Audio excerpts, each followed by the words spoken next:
Now that we're about a month into the 2012 NHL free agency season, it makes for a great time to take a look around the Central Division and see how the competitive landscape may have shifted over the course of the summer. Let's add up the winners and the losers around the Central. Now, you know what's the surprising thing?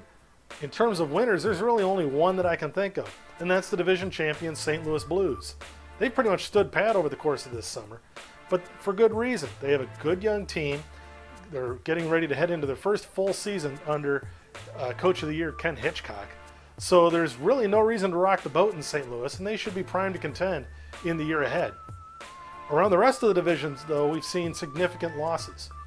In Nashville, even though the Predators fans are happy that Shea Weber got locked up for 14 more seasons, the Preds lost Ryan Suter on the blue line. He's a world-class defenseman who plays in all situations. And up front, they lost Jordan Tutu, who provides much of the aggressive forechecking and heavy hitting up front. For a Preds team that prides themselves on being tough to play against, it'll be interesting to see how they continue to do that without Tutu in the lineup. In third place, you had the Detroit Red Wings last year. And now they're going into their first season in 20 years without Nicholas Lidstrom on the blue line.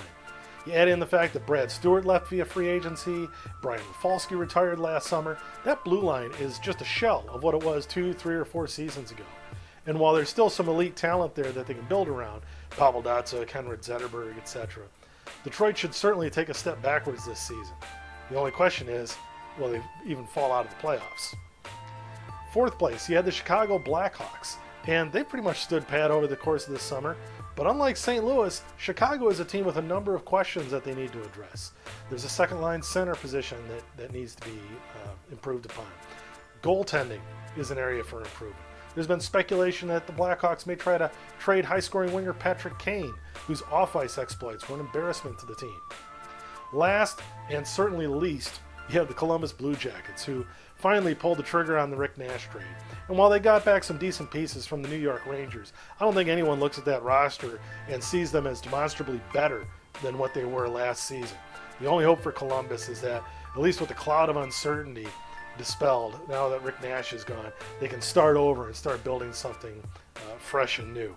But I don't think anybody plans on them competing for a playoff spot in the year ahead.